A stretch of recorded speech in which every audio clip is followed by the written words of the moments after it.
So we have got 4 fights on the main card, right? Before we get to our last 2. And yes, it all kicks off with the lightweights.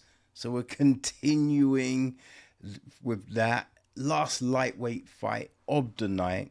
It is Terrance McKinney against Kyle Nelson.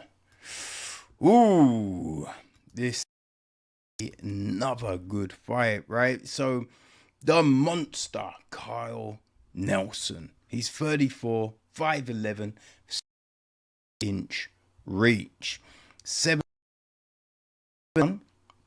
his overall pro record, right? In the UFC, he's 5-5-1. Yeah, coming in off of a win. Okay, so he made his debut all the way back December 2018.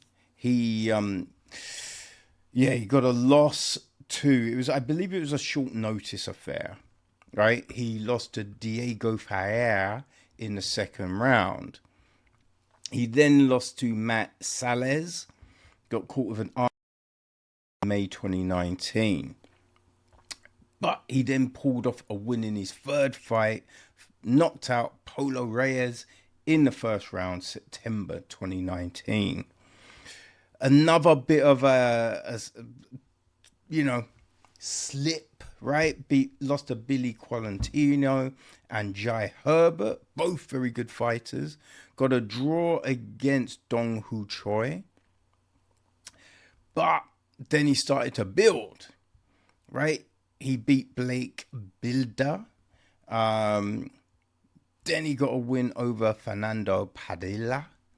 And then he beat Bill Aggio, first round stoppage. Right? He lost to Steve Garcia, but who hasn't? Right? Who has not lost to Steve Garcia right now?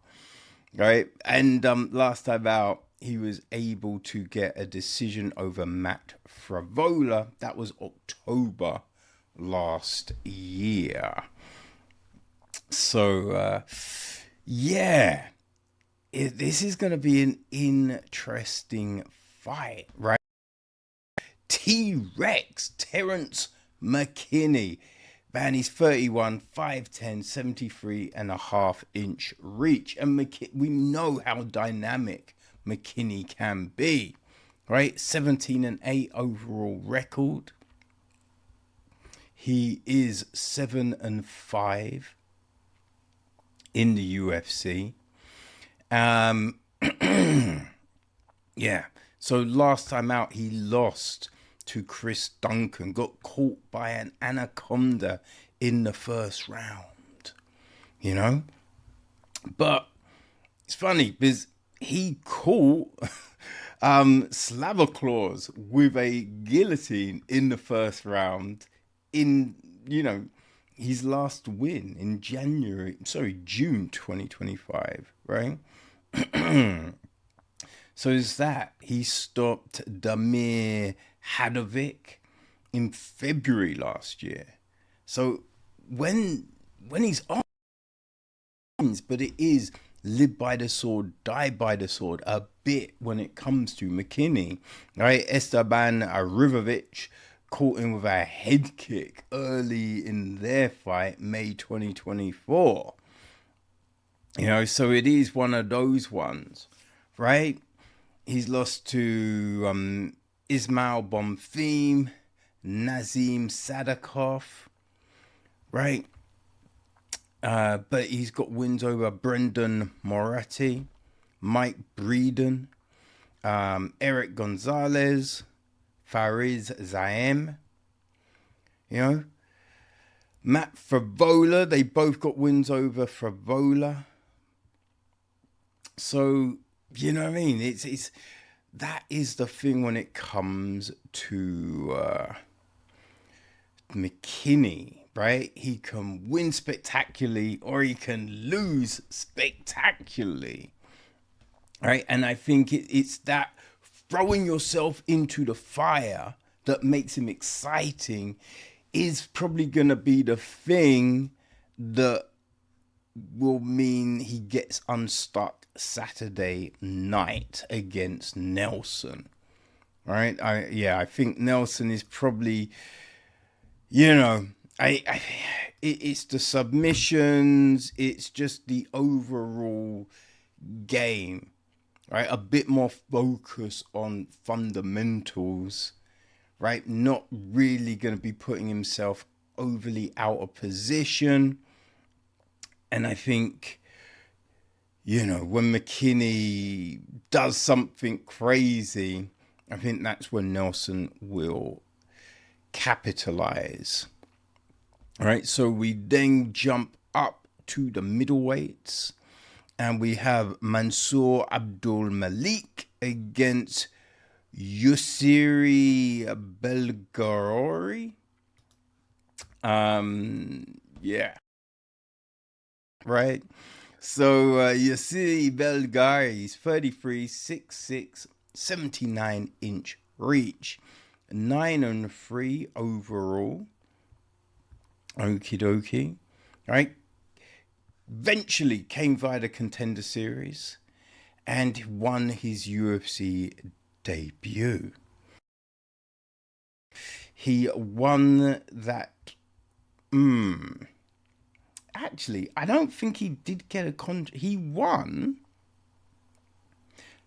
but I don't think he got the contract. Right? But he then did get called up. You know what I mean? So it's just he first was on the Contender Series August 2023. He lost a decision to Marco Tulio. He then stopped Tagia Iwawaski in the third round in September 2024. Didn't get a contract, but did get a call up in October 2025, right? Where he stopped Azamat Bekov in the third round. So, it is one of those crazy things, right? You make yourself ready and opportunities may come a knocking. All right. So, he's got a lot of stoppages outside on the regional circuit. All right. Basically, if he's winning, it's usually by a stoppage, right? That's the big thing. He's also got an extensive kickboxing record where he fought Adesanya, right, a couple of times. Came up short. Fought Pyfer, right? He won the first, but then Alex came back and got that win, right? Defended his belt as well and got that win. So all of those fights were in glory. Yeah, he lost twice to Pyfer, while Pyfer was champion. He fought a load of big names in kickboxing before he did make that transition. And he now trains with Pyfer, right? And Texera and all of them mans them. Right? It's just one of them funny things. So he gets good training. So it's just, whatever he's able to do, right? And he got the big win debut. Now, he is stepping in against Mansur Abdul-Malik, right? 28, 6'2", 80-inch reach, 9-1, right? 9 wins, 1 draw. He is 3-0 with 1 draw in the UFC, and he came via the Contender Series. Won that contract August 2024, second round stoppage over Wes Schultz. He then beat Dusko Todovic in his debut. Right, got a performance of the night, first round stoppage. That was November 2024. Beat Nick Klein next. Got a the draw was against Cody Brundage. And that was a tough one because he did knock Brundage out, right? So he staggers Brundage, and then he caught him with, I think it was a low blow, or I think Brundage was maybe deemed down and he got caught. But the problem with that one for me was, right, the referee's like, how do you feel, right? And it's like, well, he was rocked before the illegal blow, right? So asking him that question, it's not necessarily that the illegal blow was the one that really rocked him. He was already really rocked, right? He had staggered across the octagon. So he was really rocked from the first shot. So that's where I feel that one was a bit tough, right? But, he came back and he beat Antonio Tricoli, caught him with a guillotine. That was December last year.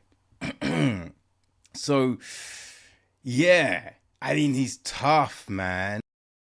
He's very tough, right? Now, he hasn't had the same career, right, as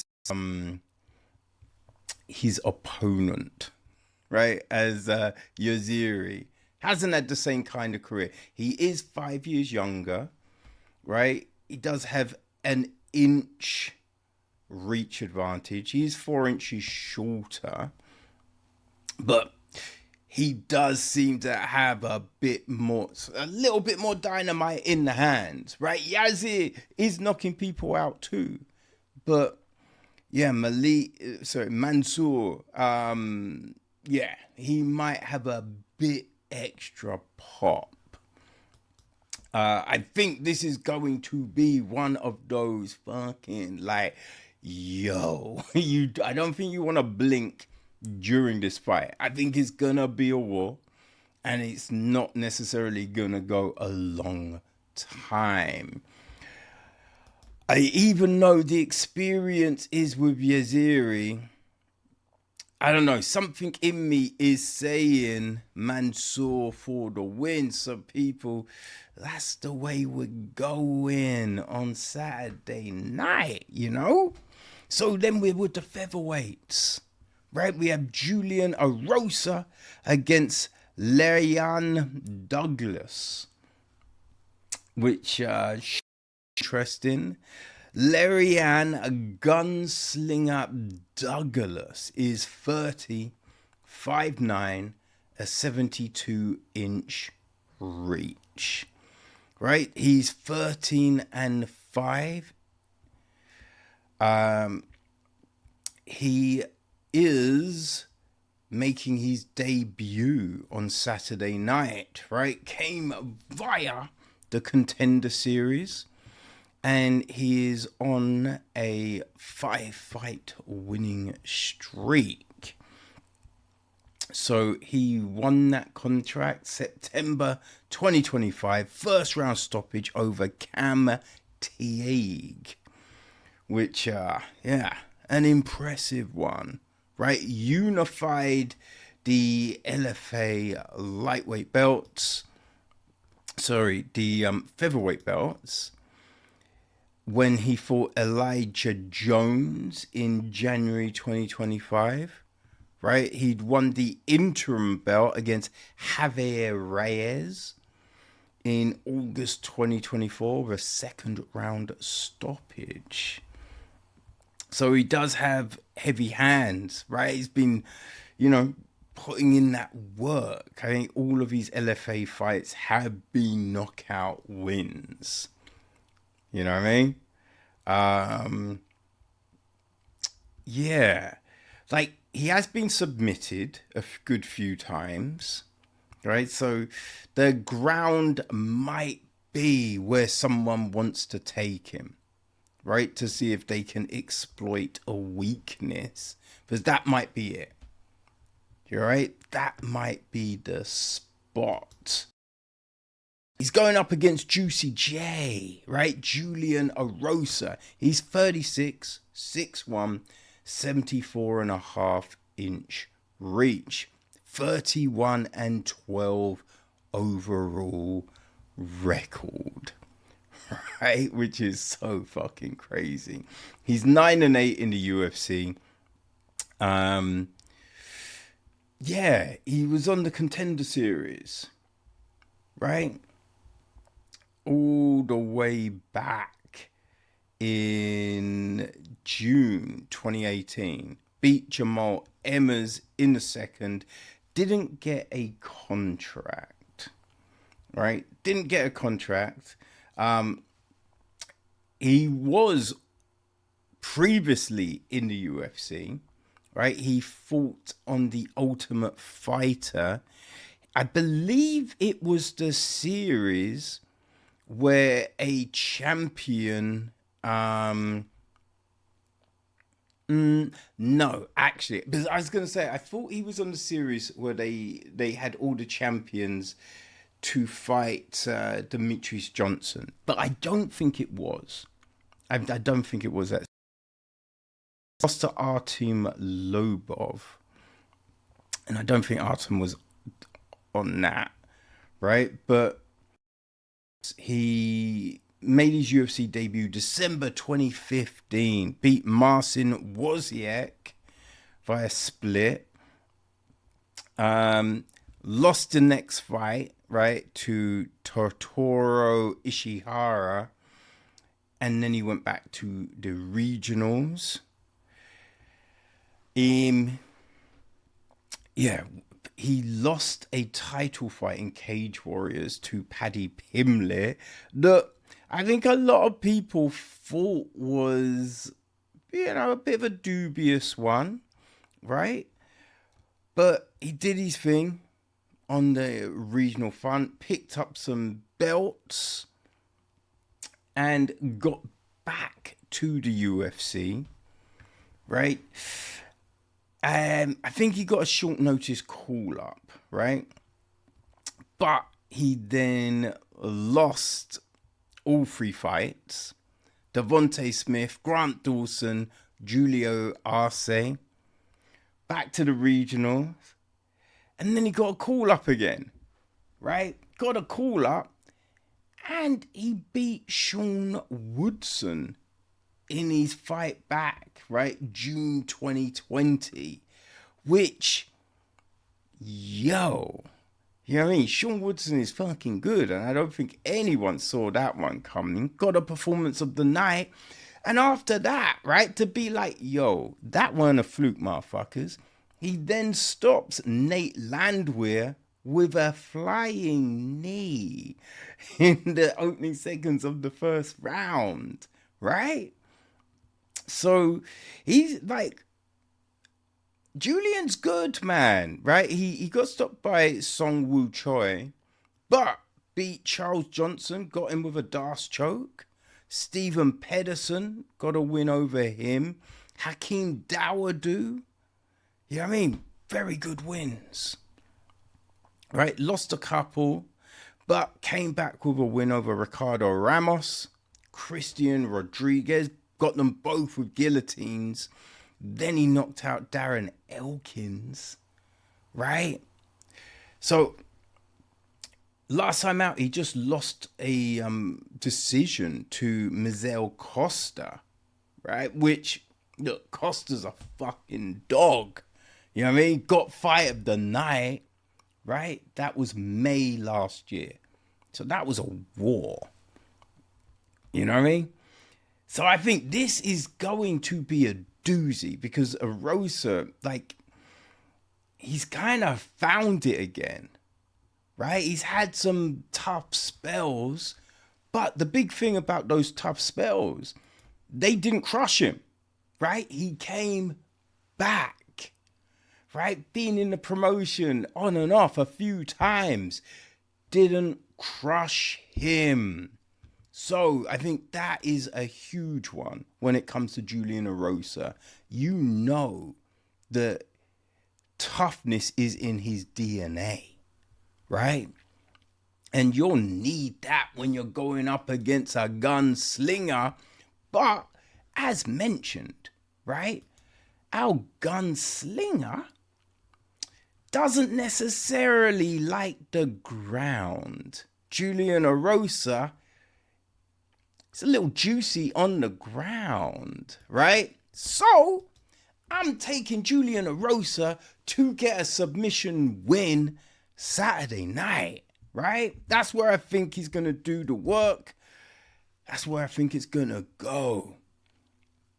And that takes us to our featured bout on the main card. Michael Chiesa against Niko Price.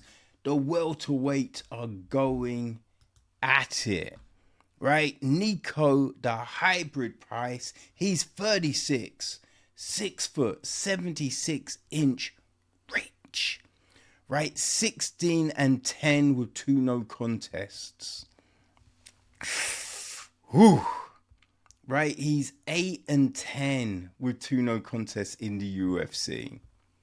Right, Price, man, he's on a 3-fight losing streak, and they're not good 3 fights. They're not. They're really not. Right? It's a tough one because Niko, man, Niko's a gangster, right? Niko comes to fight. You know what I mean? That's the thing with Niko Price. He will come to fight, right? He's not trying to fuck around, right? He loves fighting. He wants to fight. He wants to win. But it's just, I feel we've got to a point where it might be it. Right, I believe if Niko loses Saturday night, I think that's gonna be it. If it's a vicious knockout, it definitely should be it, because you don't want to take too many of those. Right, he's got a gang load of. I think he's got 5 or 6. It might be 6 kids now. Right, so. It's one of them ones where, look, you don't want to get knocked out repeatedly, and then in a few years, you can't remember your kids' names, right? You can't play with them. You can't take and play. You know what I mean? You do not want that. So, yeah, I think Niko's future is very dependent on Saturday night. Even with a win, I wouldn't be opposed if he just hung it up. You know what I mean? I think that might be a good thing for him. Just for those brain cells, right? Because as I said, last time out, he got knocked out by Nikolai Ventrikhanov. That was a first round stoppage in February this year. Got choked out by Jacoby Smith in June last year. And I would say, he did come back in that fight, right? Jacoby was tired, but he was able to get the win. He lost to Themba Garumbo in October 2024. Now, in between that, he did get a win over Alex Moreno, but that was to stop the slump where he lost to Phil Rowe, got knocked out in the third. Then he got knocked out by Robbie Lawler in what has to be one of the most perfect retirement fights ever, right? Robbie Lawler. And didn't go, give me one more. Just was like, that is it, right? But yeah, Niko, man, he's been around. He's been around for a while, right? Made his debut December 2016. Beat Brandon Thatch. And at the time, Brandon Thatch was like, he was legit, right? He was one of them fighters who was in the gym, phenomenal. But it just didn't quite translate. You know what I mean? So that was the thing with Thatch. And Niko got that win, right? Then he had a no contest with Alex Moreno. He beat Alan Joban, great fighter. You know what I mean? Good commentator. Great analysis. You know, it does the analysis.